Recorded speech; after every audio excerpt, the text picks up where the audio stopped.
하나님 손에 붙들린 사람들, 오늘 20번째 시간입니다. 여러분, 우리는 여호수아를 보면서 1장에서 5장까지는 전쟁을 위한 준비라고 그렇게 말씀드렸죠. 그런가 하면 6장에서 12장은 실제 전쟁의 내용과 이제는 완전 정복, 그 다음에 13장에는 아직 점령하지 못한 땅들이 소개되면서 여호수아 24장은 나와 우리 집은 오직 여호와만 섬기겠다는 고백으로 끝이 납니다. 그래서 우리 다시 복습해 보면 1장은 뭐를 준비하라 그랬어요? 전쟁을 위해서 좌로나 우로나 치우치지 않고 내 입에서 율법책을 떠나지 않게 되면 어떻게 해요? 하나는 형통하게 되고 또 하나는 평탄한 복을 주겠다라고 약속하셨죠.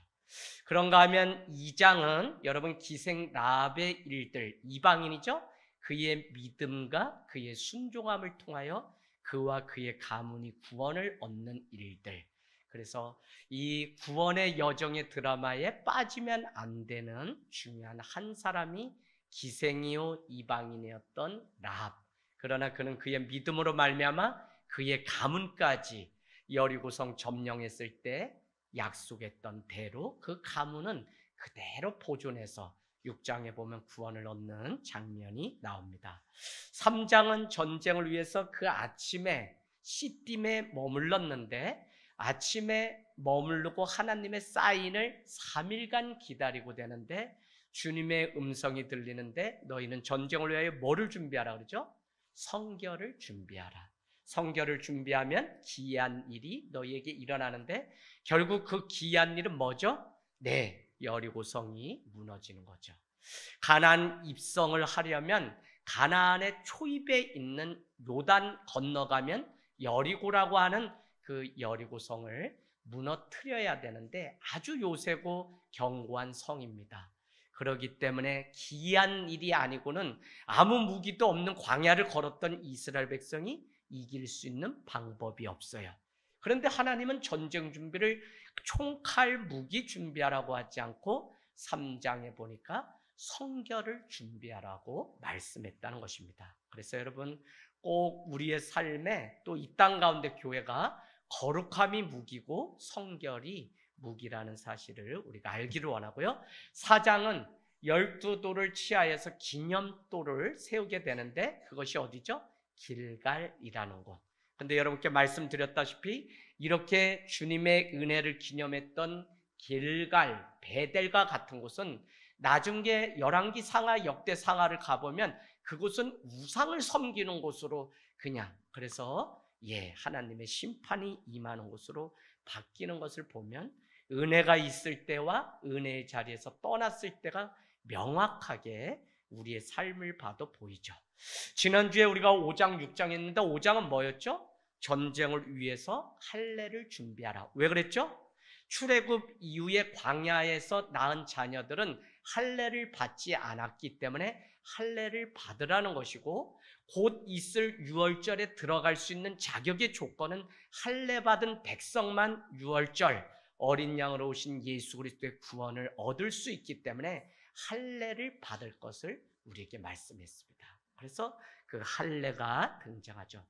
6장은 우리가 잘 아는 것처럼 여리고성 싸움이 있는데 첫 번째는 침묵하라고 하는 명령도 있어요. 너희가 돌 때 외치지 말고 침묵하라. 그 다음에 외치라는 말도 있고 그 다음에 더 놀라운 것은 여리고 싸움에서 첫 승리를 보기까지 그들은 돌라라고 하는 그 명령. 그래서 여섯째 날까지는 하루에 한 바퀴씩만 돌고 일곱째 날은 7바퀴. 그래서 7 제사장 7 해서 4차례나 7 완전 숫자가 나오는 것은 무엇을 의미하냐면 완전한 순종이 있을 때 여리고가 무너진다. 그래서 제가 여러분께 이런 적용을 나눴습니다.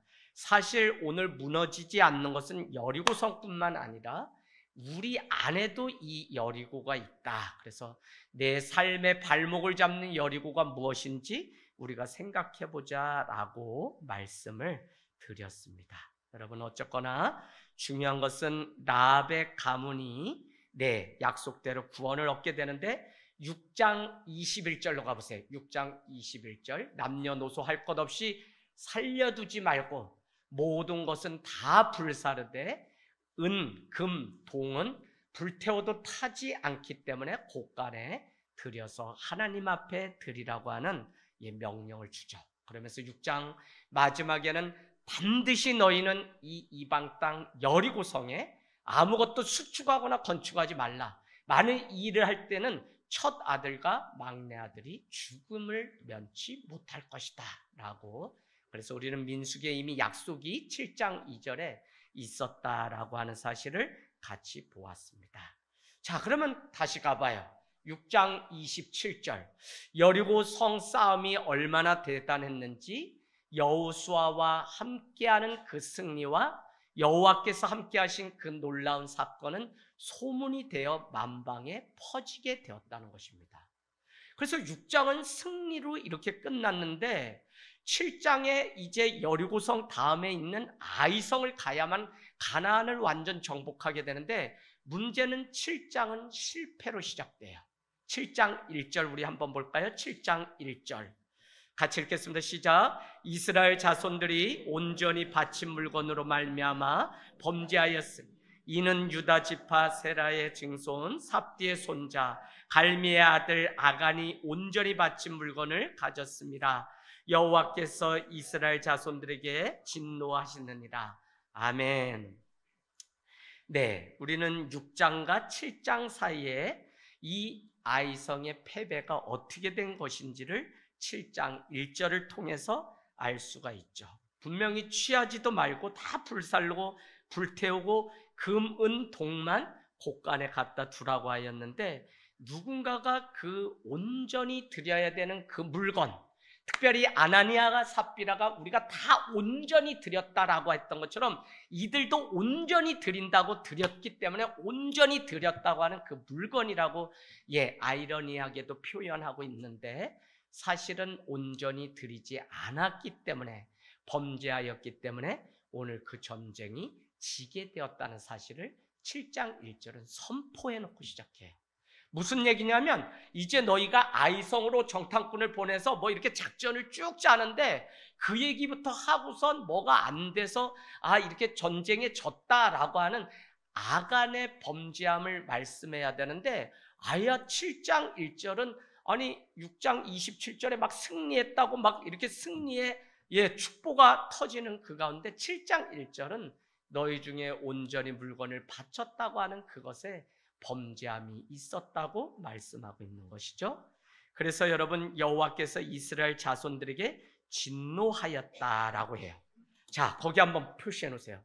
7장 1절, 왜 이스라엘 자손들이 온전히 바친 물건이라고 그렇게 말씀하고 있을까요? 그런가 하면 여러분, 아래에 여호와께서 이스라엘 자손들에 대해서 진노하였다고 말씀하고 있냐는 거예요. 오늘 죄는 누가 진 거죠? 아간이라고 하는 한 사람이 범죄하였는데, 오늘 성경 뭐라고 하면 이스라엘 자손들이 온전히 드렸던 그 물건에 문제가 있고 이스라엘 자손들이 하나님의 진노 가운데 있었다라고 말씀하고 있다는 것입니다. 저는 여러분, 거기에 지체, 교회라고 하는 것이 무엇일까? 공동체라고 하는 것이 무엇일까? 우리가 금주에 서로 건물로 연결되고 성전이 되어가고 교회가 되어가고, 왜요? 하나님이 거하실 처소가 되기 위하여 교회가 되어가야 된다고 말씀하고 있는데, 오늘 온전한 이스라엘이라고 하는 이 교회 공동체, 이 운명 공동체 안에 문제가 생겼는데, 그것은 아간의 죄임에도 불구하고 성경은 이스라엘 자손들이 한 교회로 이렇게 묶어서 연대성을 가지고 그들이 다 범죄한 것으로. 그러니까 여러분, 이 아간의 잘못인데 이스라엘 자손들은 왜 분이 났냐면 그 한 사람인데, 그것이 그 사람의 문제가 아니라 하나님의 진노가 우리 공동체 한 사람으로 말미암아 다 일어날 것을 알고 있었기 때문에, 구약에 흐르는 그 사상 때문에 그들은 오늘 두려워하고 떠는 일들이 생겼다는 것입니다. 저는 오늘 이런 생각을 해봐요. 오늘날 교회가 왜 욕을 먹지? 오늘 왜 우리가 이 땅 가운데 빛과 소금이 되지 못하지? 여러분은 이렇게 생각하셔요. 나 한 사람이 온전히 서지 못했기 때문에. 저 사람의 문제가 아니라 내 한 사람이 주 앞에 온전히 서지 못함으로 인해 교회나 가정은 욕을 먹어요. 더 쉽게 얘기하면 자녀 한 사람이 서지 않음으로 인해 그 욕을 으이그 저 자식 잘못 키웠구만 라고 부모가 가문이 욕을 먹는 것처럼 오늘날 교회라고 하는 공동체 안에도 내 한 사람이 믿음 가운데 서 있지 않고 아간과 같이 불순종함으로 말미암아 이 공동체가 하나님의 진노를. 그럼 교회는 뭐냐? 교회는 이 사람이 범죄하지 않도록 격려하고 그를 깨우고 함께 예배, 함께 하나님 앞에 세우는 일들을 온전히 할 때 거기가 교회지. 저 사람은 그냥 혼자 알아서 죄 짓든지 말든지 나만 잘 믿으면 돼. 이건 교회가 아니에요. 할렐루야? 오늘 아간한 사람으로 보지 않고 이스라엘 자손들이 범죄한 사건으로 성경은 말씀하고 있다면 우리 공동체도 나 한 사람이 왜 서야 되냐? 나 한 사람이 서지 않게 되면 그곳에 하나님의 진노가 있기 때문에. 그래서 여러분 야고보서 빨리 가보세요. 야고보서 5장 말씀 우리 가볼까요? 많은 사람들이 이것을 잘 몰라요. 야고보서 5장 377페이지입니다. 377페이지 5장 15절 5장 15절 5장 13절 제가 읽어볼게요. 377페이지입니다. 너희 중에 고난당하는 자가 있느냐? 그는 기도할 것이요 즐거워하는 자가 있느냐? 그는 찬송할지어다. 14절 너희 중에 병든 자가 있느냐? 그는 교회 장로들을 청할 것이요 그들은 주의 이름으로 기름을 바르며 그를 위하여 기도할지니라. 여기까지 좋았어요. 15절 믿음의 기도는 병든 자를 구원하시리니 주께서 그를 일으키시리니와 그 다음에 표시했어요. 혹시 너희 중에 한 형제가 죄를 범하였을지라도 사하심을 받느니라. 누가? 지체들이 그의 범죄한 죄를 가지고 아파하고 함께 기도하면 하나님이 그 죄를 용서해 주신다. 이게 교회라고 이게. 그래서 여러분 다 같이 쓰려고 서로 몸부림치고 우리 자녀뿐만 아니라 집사님 오늘 예배 나와야 돼. 말씀이 끊어지지 않아야 돼. 라고 하는 안타까움이 회복되지 않으면 교회는 점점 작아질 수밖에 없어요. 그래서 여러분 우리가 그냥 만난 사람이 아니라 한 가족으로 만나서 서로 누가 무슨 아픔이 있는지 저 사람이 지금 믿음 가운데 서 있는지 저 아이가 내 자녀라고 생각하고 지금 무슨 고민을 하고 있는지 우리는 같이 관심을 가지고 있을 때 서로 세워져 갈 수 있어요. 전 제가 오늘 묵상하면서 깨달은 것 중에 한 가지 너무 중요한 키포인트. 왜 하나님은 이스라엘 자손들에게 진노하시고 이스라엘 자손들은 아간의 죄에 대해서 이렇게 분이 나서 참지 못했을까? 그것은 한 사람의 죄의 문제가 아니라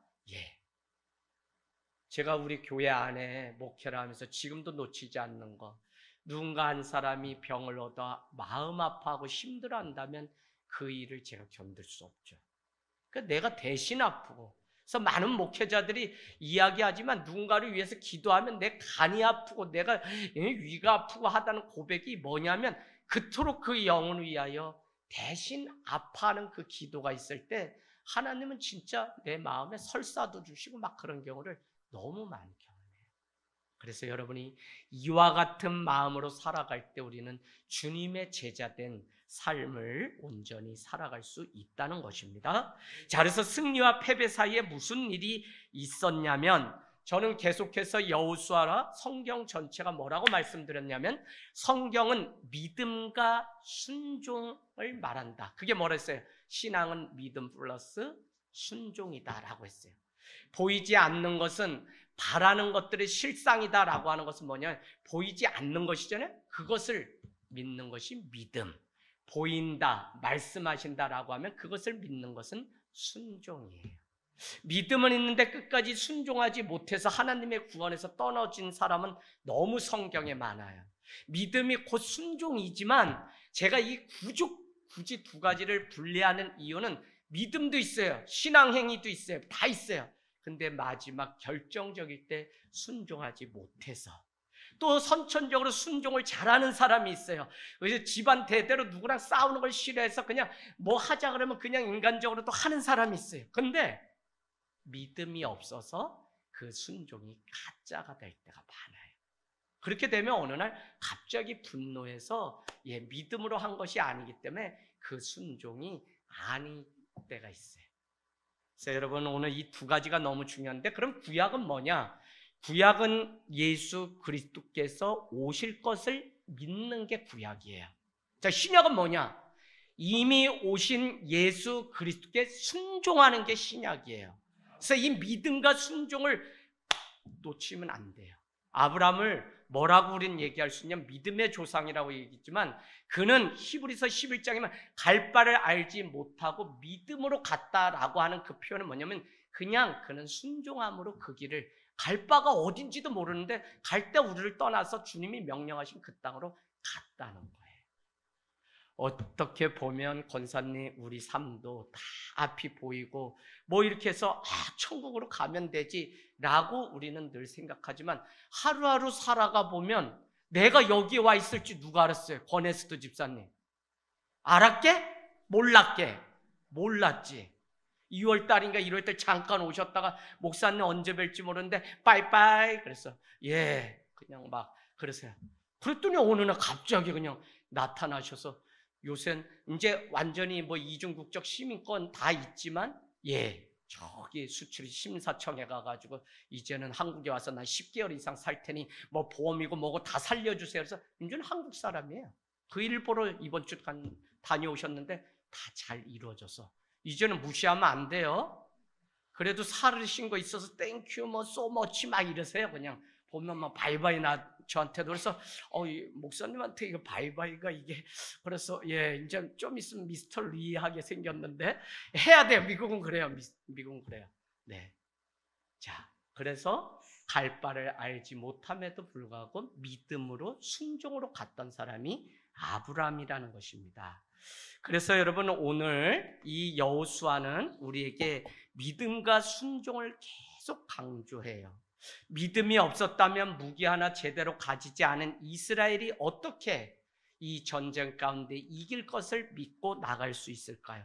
하지만 지금 문제는 뭐냐면 믿음으로 승리는 했는데 그 다음에 주님이 하신 말씀에 순종하지 않음으로 여리고 아이성 싸움에서 패배했다는 거예요. 그래서 결국은 실패한 전쟁으로 끝나게 되는데, 전쟁에서 얻은 노획물에 대해서 절대 손대지 말라는 하나님의 말씀에 그 언약을 지키지 않고 순종하지 않은 거예요.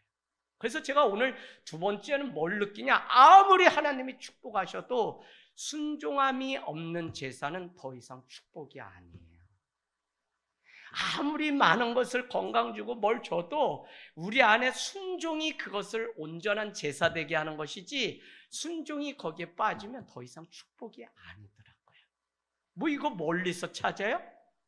자녀들 있죠? 누구에게 재산 줄 것 같아요? 순종하는 아이한테 더 주겠죠. 그건 뭐 당연하죠.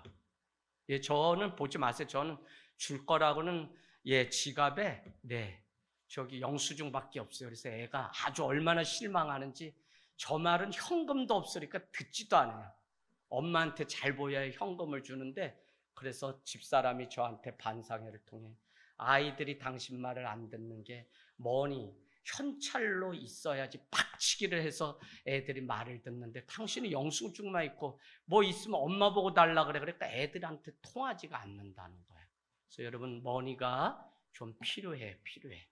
자, 어쨌거나 우리는 이 축복이 순종이 없으면 빼앗긴다는 이 사실, 반드시 신앙, 구원은 끝까지 가봐야 안다. 그건 뭐냐면 끝까지 순종의 열매가 있어야만 된다는 것이에요. 근데 여러분 순종 있잖아요. 이거 되게 영적인 거예요. 영적인 거.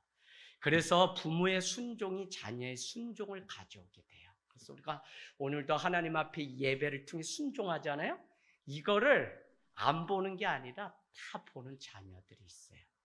지들은 이렇게 얘기할게, 엄마는 뭐 저렇게 일 갔다 와서 피곤한데 미쳤나 봐 이렇게 생각할 수 있는데, 미쳤나 봐가 결국 그 아이를 미치게 만들어요. 그래서 다 같이 구원받는 일들이 있어요. 할렐루야.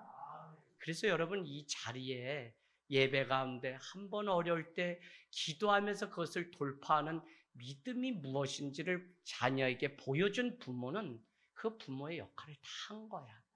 어떻게 이렇게 어려운 상황 속에서도 엄마는 하나님을 찾고 하나님께 울면서도 예배하고 어떻게 하나님 앞에 저렇게 나가지? 그것만 보여주면 그 아이는 세상이 워낙 세기 때문에 방황하고 다 할 수 있어요. 그러나 결국 걔가 어디 와 있냐면 미쳐서 여기 와 있어요. 그게 신기해. 자, 그래서 우리는 이 땅 가운데 내게 주어진 자리에 날마다 순종함의 제사까지 있어야 된다라는 거예요. 오늘 이 짧은 시간 내에 여리고와 아이성, 여리고의 승리 6장, 아이성의 실패 7장 사이에 무슨 일이 있었냐면 믿음으로 여리고를 이겨서 정복했지만 순종함이 없는 아간의 범죄함, 그러나 그것을 아간 한 사람의 범죄함으로 보지 않고 7장 1절은 이스라엘 자손들이 범죄했다고 보았기 때문에 오늘 이 교회는 뭐냐? 내 한 사람의 범죄함이 우리가 다 책망받는 일이기 때문에 오늘도 깨어서 주님 앞에 그래 가야지 하는 이게 귀한 믿음이에요. 오늘 내일 여러분 우리 다연이 위해서 기도해 주세요. 이 방송이 전 세계로 지금 나가잖아요. 여러분 전 세계에 계신 분 우리 편다연이라고 하는데 기도해 주세요. 내일 중요한 임용을 위한 면접과 시험이 있어요. 그런데도 와서 3시간 전에 벌써 반주하고 막 너무 좋아. 하나님이 축복해 주셨으면 좋겠어요. 진짜. 네. 자, 그래서 우리는 부모가 영적으로 깨어있지 않으면요, 그 틈 사이에 자녀들이 무너지는 것들을 봐요. 승리한 그것을 끝까지 순종함으로 이루는 교회가 세상 앞에서도 순종의 그 열매들을 보게 됩니다. 그래서 순종은 다른 게 아니라 오늘 우리가 찬양도 했지만 시선을 하나님께 두는 그것이에요. 제가 신앙생활 막 하다가 어느 날 결정적으로 회복된 계기가 뭐냐면 너 자신이 변화라는 거에 아주 도전이 너무 된 적이 있어요. 그게 뭐냐면 하나님 환경 바꿔주세요. 여건 바꿔주세요. 저 사람 보기 싫어요. 저 사람 해주세요. 고쳐주세요. 라고 얘기해요. 그래서 상황과 여건을 위해서 기도하는데 결국 문제는 내가 바뀌지 않고 내 생각과 시선이 바뀌지 않으면 이 문제는 다른 곳에서 또 터지지 없어지는 게 아니에요. 문제는 늘. 그러니까 뭐예요? 남편 때문에 내가 불행한 게 아니라 내 시선과 생각이 바라보는 관점이 바뀌어야만 그게 아름답게 보이고 행복해 보이지. 내가 변하지 않는 기독교는 여러분 가짜예요. 가짜. 그래서 주님은 예수님 한 분이 변화됨으로 온 열방이 주님을 믿는 자마다 구원 얻는다는 것이지 우리 한 사람이 너무 중요해요. 오늘 아간 한 사람이 그 사실을 몰랐기 때문에 하나님의 진노가 그 가운데 있었다는 사실을 우리가 알 수 있습니다. 자, 7장 1절은 결론을 미리 말했죠. 여리고 싸움에서 아이성 싸움에서 질 건데 그 이유는 삽대 자손 뭐 쭉 하면서 내 유다 사람 중에 누구요? 아간의 범죄함 때문이다. 2절 가세요. 2절에는 여리고에 이어서 아이 싸움 준비하라는 거고요. 2절은 아이를 정탐하라고 말하고요. 3절은 방법을 말하는데 아이성에 가서 보고 이제 가서 정탐꾼이 가서 보고 돌아와서 보고하는데 백성 다 올라갈 필요 없다는 보고를 해요. 그런가 하면 2,300명만 올라가서 아이를 치면 되는데 그 이유는 아이는 너무 작은 성이기 때문에 이 백성이 다 올라가서 고생할 필요가 전혀 없다고 하는 시건방 떠는 이 교만들을 보게 돼요. 하나님은 정말 반을 가지고 찔릴 거예요. 그냥 조금 그 승리 맛보면 그냥 그렇게 사람들이 시건방지게 아우 걔네 뭐 그냥 아유 그냥 짝대기 하나로 그냥 잡아뜨리지 뭐 여리고도 이겼는데 아이 뭐 그까짓 거. 그래서 때로는 여러분 제가 언젠가 이런 제목의 설교를 한 적이 있어요. 승리 후에 반드시 지불해야 될 대가가 있어요. 그게 뭐였냐면 다윗이 승리해서 천천히요 만만히요 해서 승리했거든요. 그런데 그 대가가 뭐냐면 다른 사람의 시기심과 질투라고 하는 것을 뛰어넘어야 되는 대가를 치러야 돼. 승리 아무나 못해요. 승리했지만 그때에도 깨어있지 않으면 누군가의 시기와 질투가 하는데 우리는 넘어질 수 있어요. 아니 자기의 장인이 될 사울이 어떻게 수금을 불고 승리의 노래를 부르고 있는 다윗을 향하여 관역을 삼아 화살을 쏠 수 있냐고요. 그렇게 사단은 우리를 금세 넘어뜨리려고 해요.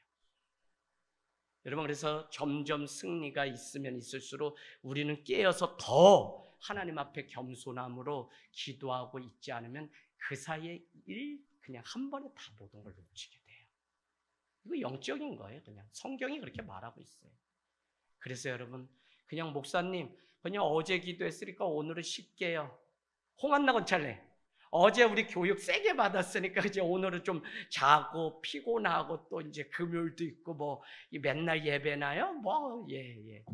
그런데 또 저렇게 막 달려온 거 보면 그만큼 잘하는 거죠. 그만큼 잘해요. 자, 그래서 여러분, 오늘 작은 성이기 때문에, 소수이기 때문에 백성들 다 수고를 할 거 없다라고 해서 4절에는 몇 명만 가죠? 백성 중에 3,000명만 올라가는데, 올라간 지 얼마 되지 않아서 5절에는 무슨 얘기가 나오냐면 36명의 이스라엘 사람이 죽임을 당하고 비명간에 도망을 막 내려오는 일들이 생기게 돼요. 이 일로 그날 백성들의 가슴이 어땠어요? 백성의 마음이 녹아 물같이 된지라. 방금 전까지만 해도 승리해서 막 노래를 부르던 이 사람들이, 아니 거기 그냥 아이성 쬐꼬마니까 아이 그거 대충 가가지고 하지 해서 3,000명만 올라갔는데, 중요한 것은 거기에 36명이 죽어서 돌아온 거예요. 그때 이 혼비백산된 이스라엘 백성들은 얼마나 놀랐는지 마음이 물같이 녹아버렸다는 거예요. 그러니 이 소식을 들었던 지도자였던 여호수아는 어떻게 했다는 거예요? 오늘 말씀 6절에 보니까 옷을 찢고 이스라엘 장로들과 함께 여호와의 궤 앞에서 땅에 엎드려 머리에 티끌을 뒤집어 쓰고 저물도록 있었다는 거예요. 이게 뭐예요? 최고의 고통인 동시에 티끌을 뒤집어 썼다는 것은 하나님이 내가 무슨 범죄함이 있어서 이와 같이 했나 해서, 우리는 죄를 회개할 때 요나도 그 죄 위에 티끌 위에 올라가 앉았던 것처럼, 그죠? 욥도 자기의 가슴을 그냥 죄 때문에 그런지 알고 긁잖아요. 이렇게 긁잖아요.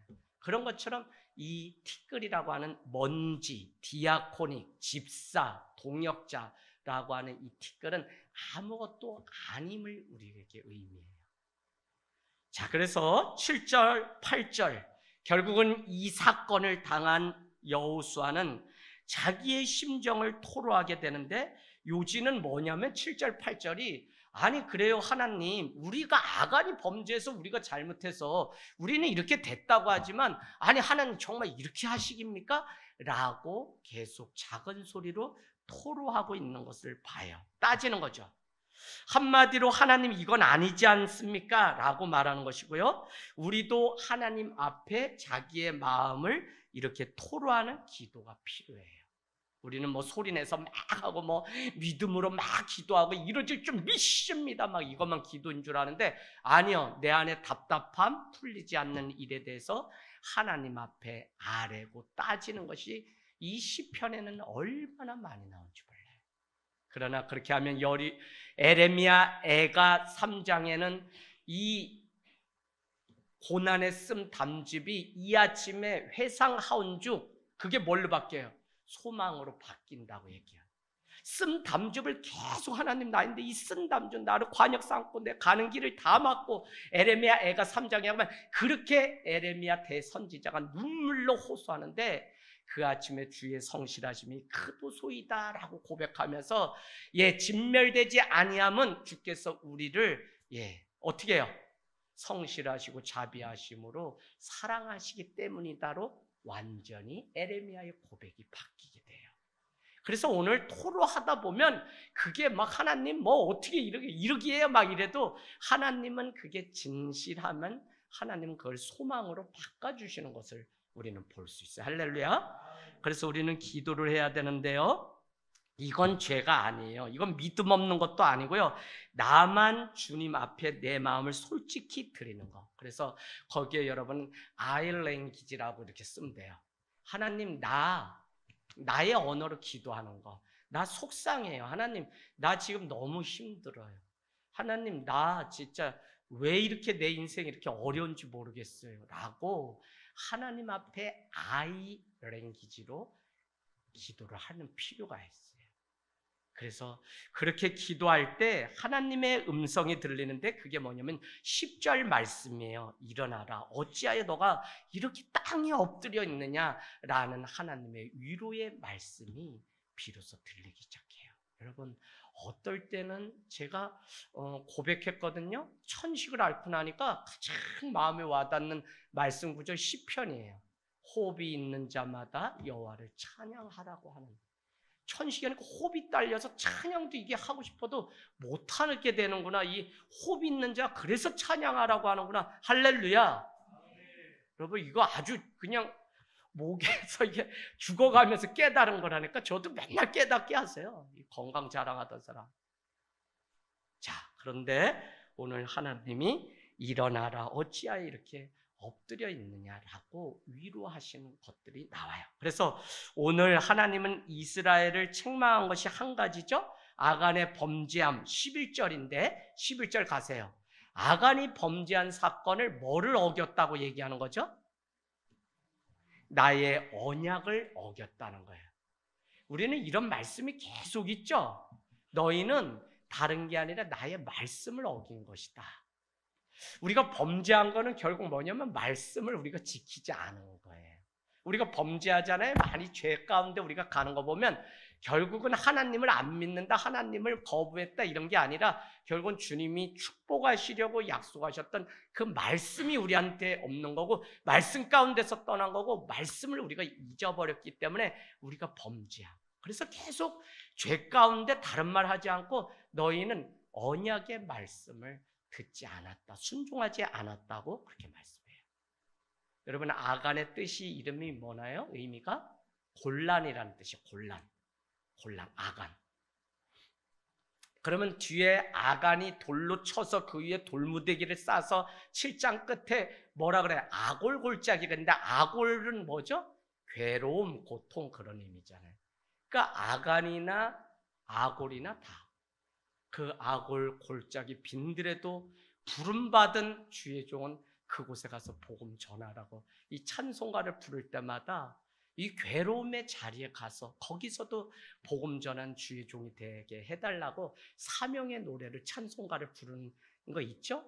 거기에 바로 주의 종으로 가는 이 길이 얼마나 괴롭겠어요? 얼마나 괴롭겠어요? 축복 당연히 있죠. 그러나 저도 죄인, 여러분도 죄인. 사람이 죄인인지라 사람 때문에 힘든 거지 뭐 다른 것 때문에 힘들겠어요? 집사님, 돈이 없어서 남들이 힘들다는데 돈 없어서 힘들지도 않아. 저 같은 사람은 산전수전 그냥 공중전까지 다 치러보고 그리고 세상에 있는 돈이 사실은 다 하나님의 돈이기 때문에 내 돈이라고 이 못된 생각 가지고 있어. 그리고 중학교 때 보충 수업 가지고 보충 수업비 내야 되는데 어디로 갔다 그랬어요 제가? 동네 통장님 찾아갔다니까. 통장님요, 저 여기 몇 동에 사는데요. 자네 어디서 아니 지난달에 여기 저기 옛날에는 그죠 통장님이 다 써줘야지 전출입이 가능했잖아요. 저 왔잖아요. 그래서 중학교 다니는데 제 보충 수업비 내일까지 내야 되는데 없거든요. 근데 왜 나인데 그런 얘기를 왜 해? 통장님 돈 좀 꺼주세요. 그게 무슨 얘기야? 아니 제가 이것 때문에 해가지고 확 죽어버린다 이러면 우리 동네에서 이거 나면 이거 험한 꼴 나니까 그냥 좋은 말로 할 때 돈 주세요. 그래서 내일 다음 주에 아버님 연락되면 제가 붙여드릴 테니까 계좌번호도 주세요. 주긴 주는데 난 이런 깡패는 처음 보네. 넌 뭐냐? 예, 전주시 효령당 밤나무골 이도령이 올시다. 얼마나 당당했는지 몰라요, 여러분. 돈 앞에서는 한 번도 그래 본 적이 없어요. 그러니까 집사람이 죽겠는 거죠.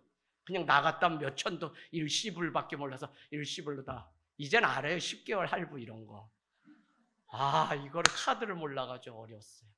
자, 어쨌거나 우리에게 하나님은 언약의 말씀에 떠나 있었다. 그래서 여러분 말씀에 순종하는 그것이 우리에게 필요하다는 것입니다. 그래서 내가 바뀌고 내가 말씀 가운데 나가야지만 되는 것이지 문제가 있다고 해서 말씀이 괴롭기 때문에 그곳에서 도망을 가면 그 문제는 저 바다 끝에 갈지라도 거기 하나님만 계신 게 아니라 문제가 거기에 있어요. 그래서 오늘도 우리는 누구랑 싸워요? 사랑하는 남편과 싸워서 평화로 만들어야 돼요. 사랑하는 자녀와 싸워서 평화로 만들어야 돼요. 이게 참 이 땅에서 괴로운 일이고 사는. 그래서 사람 때문에 어려워요. 사람 때문에. 자, 주님은 계속 말씀하세요. 13절 가세요. 13절, 7장 13절. 이제부터 본격적으로 다시 말씀하시는데, 너희는 뭐 해야지 승리할 수 있다는 거예요? 거룩해야만 승리할 수 있다. 너희가 그 온전히 바친 물건을 너희 가운데서 어떻게 해요? 제하기까지는 내 원수들 앞에 능히 서지 못할 거라는. 그러니까 거룩함을 지켜야 되는데, 그 거룩함은 너희의 범죄함, 취한 그 물건을 다 하나님 앞에 이실직고를 해야만, 회개를 해야만 너희가 승리할 수 있다는 말씀을 주세요. 100%의 순종을 요구하시는 거예요. 여러분, 순종 어려워요. 즉시 순종, 이번에 어제도 제자훈련 통해 곧 순종. 순종은 즉시나 곧이지, 목사님 나중에 할게, 나중에 다 하고서 할게요, 그런 말에 가장 많이 속는 직업이 뭐냐? 목회자예요. 목사님 저 60에 은퇴하면요, 그때부터는 교회 사찰 집사 해가지고 열심히 할게요. 그래서 그런 줄 알았더니 가버리셨어요. 한 번도 일도 못 해보시고 가신 분들 보면 마음이 너무 아파요. 물론 사정이 있어서 그렇지만 주님 나라의 일은 오늘 즉시 순종하고 곧 순종하는 사람들을 통해 하나님의 나라가 이루어지지, 내일 할게요, 다음에 할게요는 절대 있을 수가 없어요. 그래서 마가복음은 곧 순종, 곧 그물을 버리고 떠나니라 라는 거예요. 곧. 그죠? 질병도 어떻게 해요? 우리가 봤지만 곧 떠나요. 곧. 열병 장모, 시몬의 장모의 열병이 곧 떠나니라. 귀신도 곧 떠나라. 곧이에요. 자, 그래서 우리에게 오늘 순종을 요구하시는데, 거룩함을 잃어갈 것을 그래서 나중에 버리거나 바치는 것이 아니라 곧 버리고 즉시 주님께 바쳐야 한다는 사실을 우리에게 승리의 비결로 가르쳐 줍니다. 그래서 이 말씀을 들은 이들은 14절 16절에 보니까 여전히 여호수아에서 강조하는 건 뭐냐면 아침 일찍, 새벽이에요. 새벽. 다 자면서는 하나님 일 할 수 없다 그랬어요. 새벽을 깨워서 그 시간에 남편이 새벽 깨우는 여자들 좋아하지 왜 미워하겠어요. 새벽에 일어나서 자기 가꾸고 자기 이쁘고 새벽에 운동한다는데 그러면 하라 그러지. 할렐루야. 안조건 찰리 할렐루야. 그거 왜 이뻐진다는데 그거 싫어할 사람이 뭐 있어요. 새벽에. 자, 그래서 16절에 보니까 새벽에 일찍이 이스라엘 지파를 불러놓고 뽑는데, 제비 뽑는 거죠. 다 여기에 재밌어요. 그래서 우리 전도사님하고 제비 뽑았다가 아간이 안 나면 어떻게 되는데, 이게 아무리 하나님의 주권이라 그러지만 보세요. 16절 뽑았어요. 유다 지파가 처음에 나왔어요. 17절 그 중에서 세라 족속이 나왔어요. 그 중에서 삽디가 나왔어요. 18절 그 중에서 아간이 뽑혔어요. 전쟁 가운데 패배의 원인이 아간으로 밝혀졌을 때 여호수아는 아간에게 명령하고, 19절은 내 아들아 청하노니 이스라엘 하나님 여호와께 영광을 돌려 그 앞에 거룩 자복하고 제가 행한 일을 내게 뭐라고요? 하라. 그 일을 내게 숨기지 말라 하니라고 되어 있어요. 그래서 죄에 대해서 거짓 없이 다 고하라는 게 그게 회개죠. 조금도 숨기지 말고 죄악을 다 드러냄으로 인해서 주님께 영광을 돌리라고 여호수아는 아간에게 말씀하고 있어요. 마가복음 1장 14절 15절 가보실래요? 마가복음 1장 14절 15절. 요한이 잡혀서 죽이던, 세례 요한입니다. 잡히신 후에 예수님이 갈릴리에 오셔서 하신 것이 하나님 나라의 복음을 전파하는데, 15절에는 뭐라고 얘기하냐면 뭐라고 해요? 때가 찼고 하나님의 나라가 가까이 왔으니 뭐하고 복음을 믿으라? 회개하고 복음을 믿으라. 복음이 오면 우리가 회개도 하지만 회개 없는 복음 없고 회개 없는 영광 없고 회개 없는 구원이 없어요. 그래서 회개를 해야 돼요. 이 땅에 지금 이 대한민국이 살 길은 회개밖에 없어요. 여러분, 교회가 뭐 잘났다 힘자랑하지 말라고 했는데 회개해야 돼, 회개. 아내와 남편이 서로 회개해야 돼요. 집사님 회개해야 돼, 회개. 경익수 집사님만 잘못 아니면 회개해야 돼, 같이.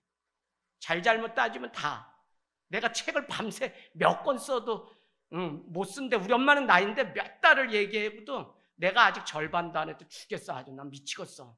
시집 오는 날 19살부터 곡식 이고 온 거 꽃가마에서 내리라 그러더래. 그래서 19살 새색시가 읍내에서 잠깐 가면은 나는 이제 집인 줄 알고 내렸더니 쌀한 가마니를 여기에 또 이고 가라 그랬더래. 19살.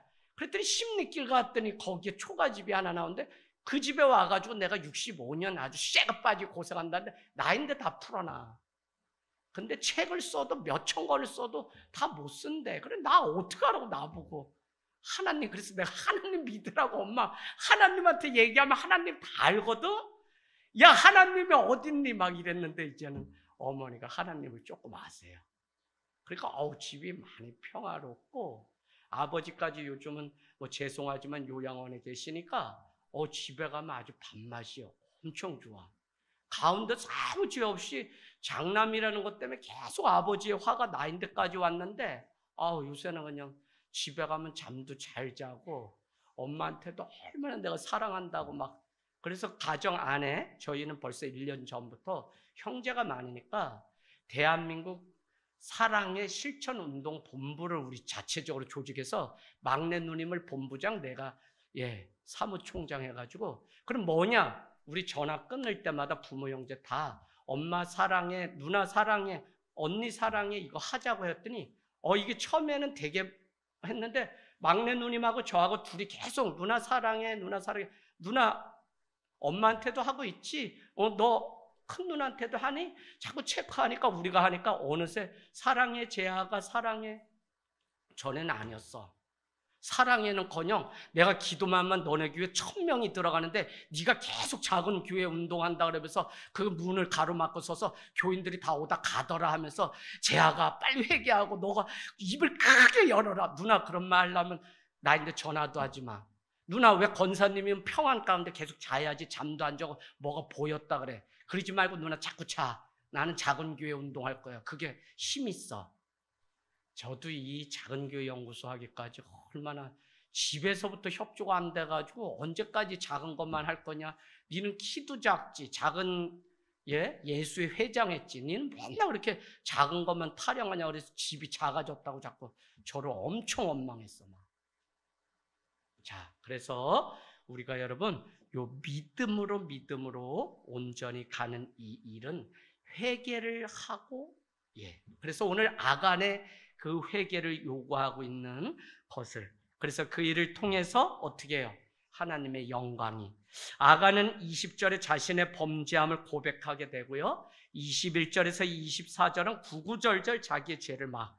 또한 아간이 감추었던 물건을 여호수아와 이스라엘 모든 자손에게 가져오게 되니까 그 사실을 보았던 여호수아는 25절에 괴로워 미치겠다고 얘기를 합니다. 그리고는 아간가 어떻게 해요?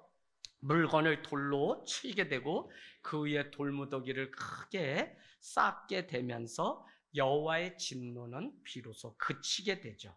그리고 그곳에 아골의 골짜기라고 지금까지 불러요. 그러니까 길갈에 쌓았던 기념탑과 오늘 여리고에 쌓았던 이 뭐죠? 아골 골짜기는 완전히 순종과 불순종, 승리와 실패가 대조되고 있는 것을 봐요. 그래서 우리 인생에도 반드시 흔적, 그게 뭐죠? 마커스예요. 예수님이 뭐라 그래요? 바울이 뭐라 그래요? 내 안에는 예수 그리스도의 흔적 외에는 없다. 갈라디아서가 말씀하고 있어요. 우리 다 흔적이 있어요. 우리 다 향기가 있어요. 그래서 어떤 사람이 이렇게 쭉 보면 그 사람에게 있는 향기가 있어요. 특히 믿음에도 향기가 있어요. 그래서 여러분 우리 안에 이 흔적이 있다는 사실을 늘 염두하며 살아가기를 원합니다. 자, 8장 이제 다 끝났어요.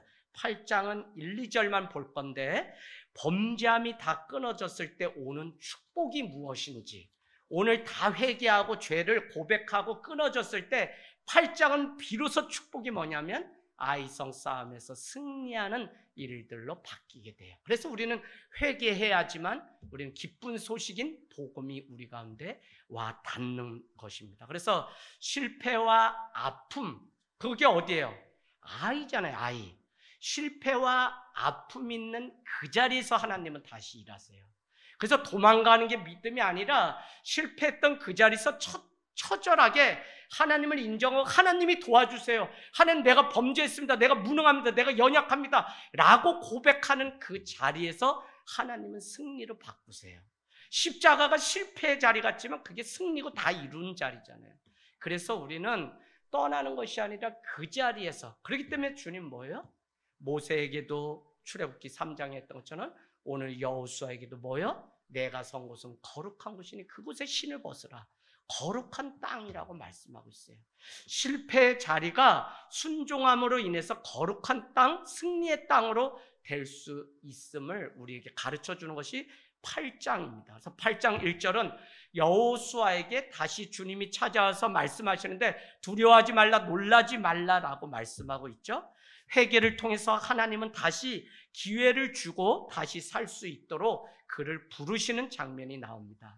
그래서 우리도 살아가면 공동체 안에, 가정 안에서, 자녀 안에서 실수 많이 있죠. 그러나 우리도 누군가의 잘못에 대해서 하나님의 마음이 있다면 또 그가 다시 기회를 가지고 일어설 수 있도록 그 기회를 주는 거예요.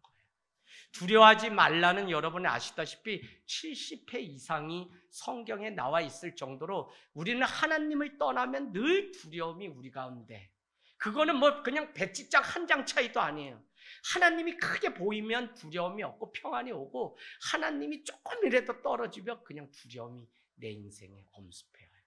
그건 저나 여러분이나 믿는 우리도 별반 다르지 않기 때문에 늘 우리의 믿음의 시선이 하나님께만 있을 때 우리는 두려움의 자리에서 떠날 수 있죠.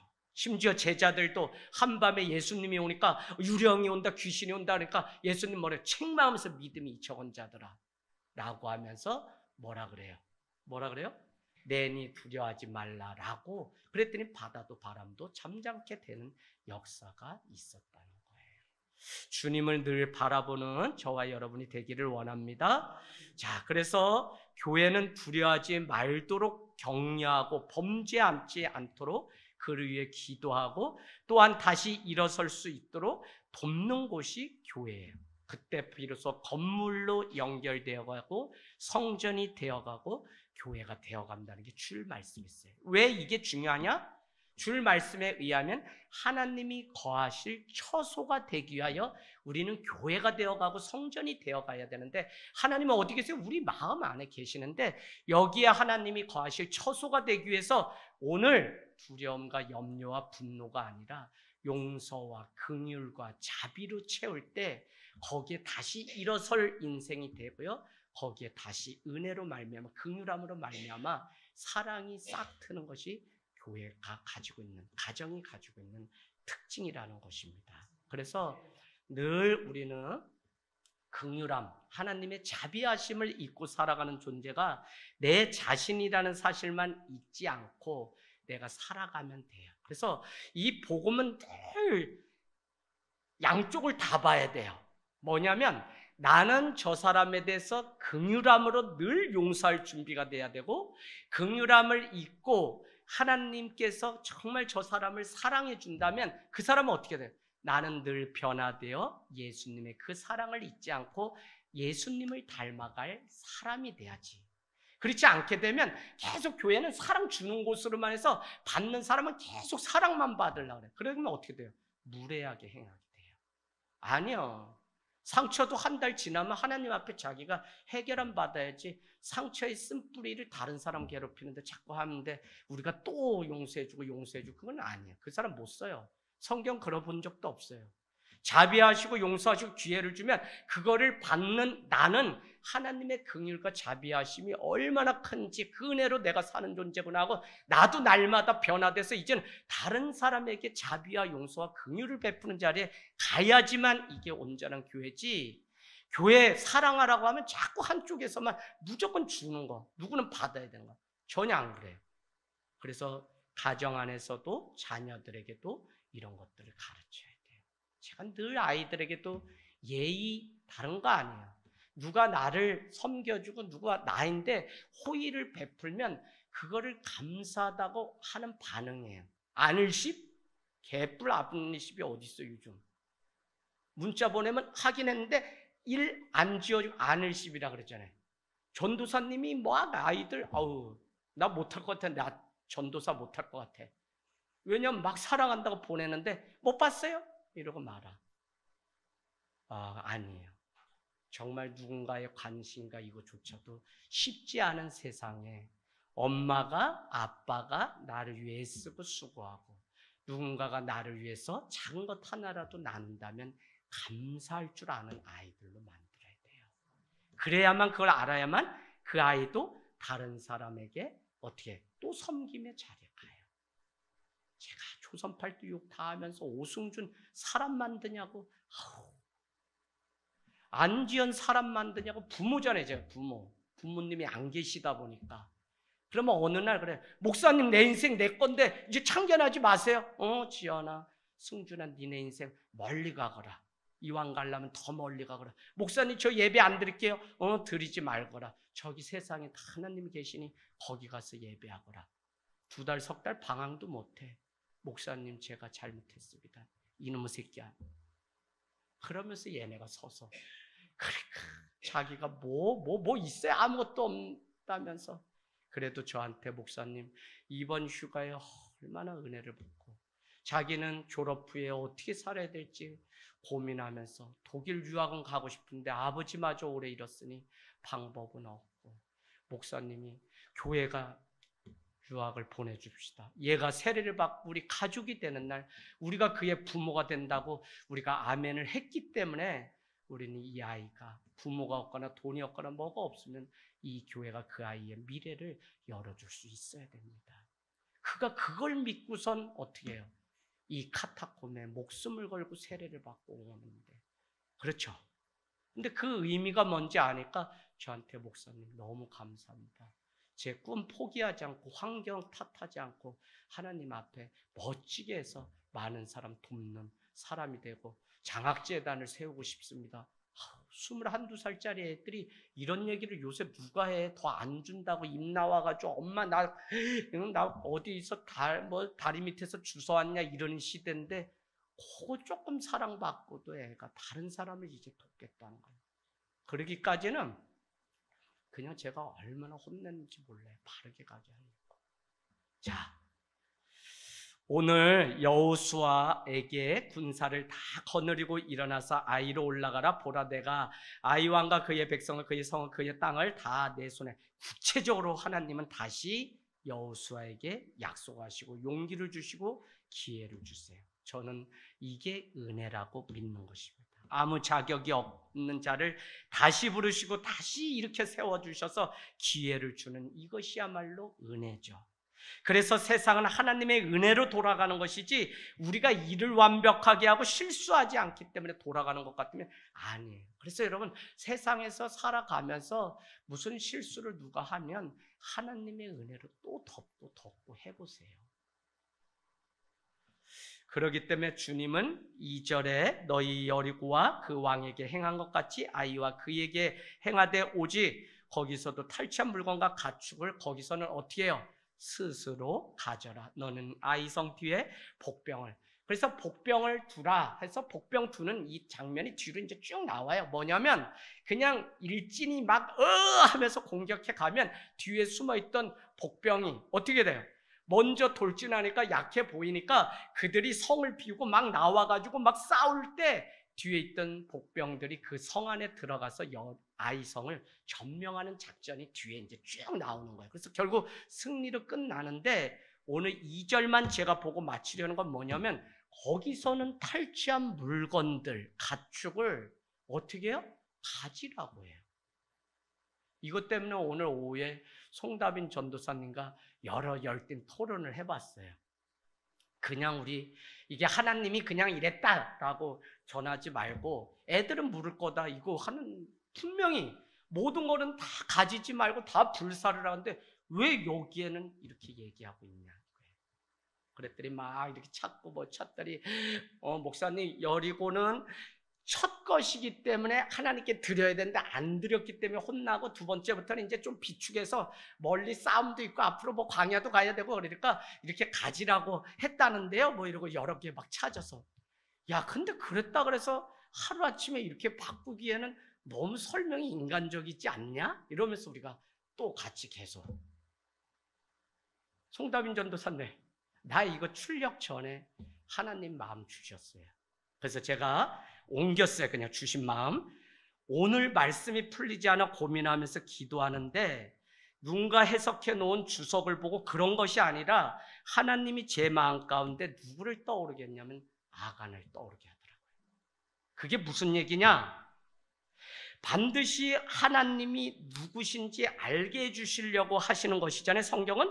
그러면 하나님이 주시지 않는 분이 아니라 하나님은 우리가 생각한 것보다 더 그 이상을 주시는 분이신데 왜 제가 아간을 떠올랐다고 말하냐면 아간이 하나님의 때와 하나님의 방법을 기다리며 순종하면 하나님은 주셨을 거라고 믿어요.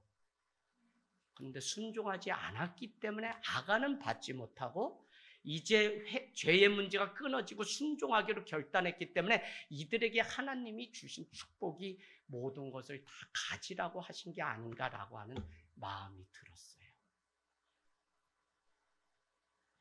여러분 앞으로 이 이스라엘은 싸워서 점령할 성읍은 무수히 많아요. 무수히 많아요. 그럼 거기에서 나오는 것들은 너무 많아요. 그래서 하나님이 다 주시지 왜 안 주세요? 필요하면 굶기겠어요? 만나 메추라기 주셨는데 그런데 아간은 하나님의 때 하나님의 방법을 취하지 않고 자기의 방법과 자기의 때로 그 일을 성취하려고 하는 욕심 때문에 하나님의 뜻, 하나님의 축복을 받지 못한 거예요.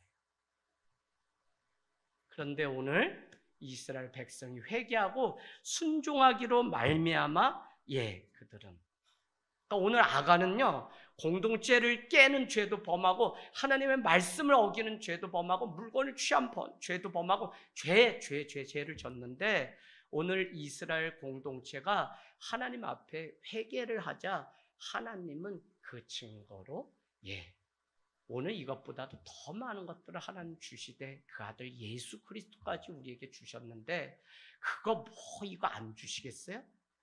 순종함이 없는 거죠.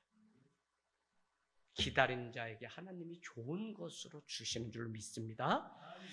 오늘 라합의 인생과 아간의 인생은 완전히 다르죠. 라합은 이방인이요 기생이요 그는 유다 지파입니까? 아니죠. 그러나 살몬이라고 하는 남자와 결혼함으로 인해 보아스를 낳고 거기서 쭉쭉쭉쭉 해서 이세 다윗이 태어나고 예수 그리스도가 나와요. 순종함으로 그는 유다 사람이 되는 축복을 얻었다면 오늘 아간은 이스라엘 사람이에요? 군인이에요. 진멸의 대상이 아닌데 죽었어요.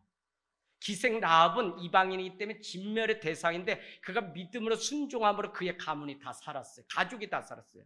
그러나 아간 한 사람으로 말미암아 다 죽게 돼요.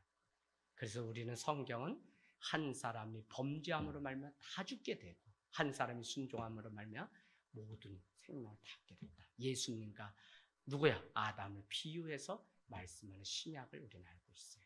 자, 불순종으로 망하게 되고 유다 지파 사람이었지만 유다 지파에서 제하여지는 일들이 그런가 하면 기생 라합은 그렇지 않았죠. 슬로보아스의 5딸도 그렇지 않았죠. 여러분 끝까지 믿음으로 순종할 때 하나님은 우리보다 더 잘하시는 것 같아요. 필이 아무리 걱정. 우리도 어닝하고 뭐하고 또 뽑아보면 몇백 채야 들죠. 여기 뒤에 파라솔이랑 이제 그 다음 주고 전기공사랑 마무리 질 거예요. 저 밖에서 들어오는데도 이 길로 지나가는 거 저녁에 안 지나면 나 보라 그러는 거예요. 주일날 아기 데리고 한 아주머니가 2애 데리고 10분을 이어서 예배 드리고 지나가는 분이 정강 목사님 지지합니까? 라고 저랑 잠깐 나는데 볼일 보고 예배 끝날 때 돌아오다 져서 10분 하고 애 둘이 매달렸다가 애 둘은 결국 여기 들어와서 여자애 2명이 예배 잠깐이지만 들이다 갔어요. 여러분 여기 다 우리가 예배가 곧 전도예요. 그래서 우리 공간 여기에 누가 봐도 향기가 있고 말씀 가운데 집중하는. 우리 어머니도 안 믿을 때 다 알았잖아요. 너 시집살이 한다. 엄마 내가 뭐 시집살이. 내가 맨 뒤에서 보니까 얼마나 네 단점 찾는지 아주 꼬리꼬리 얼마나 보는지 네가 힘들겠더라. 아들아 엄마는 땅에 농사 짓지만 너는 하늘에 농사 짓는 거 아니야. 엄마 그거 아니에요. 그분들이 움직이지 않고 저만 쳐다보는 건 말씀 놓치지 않으려고 그러는 거예요. 그렇게 설명해 주니까 어머니가 아 그래? 이렇게 은혜로 바뀌잖아요. 여러분 우리 같이 이 시간 마음 가운데 손을 얹고 우리 기도하겠습니다.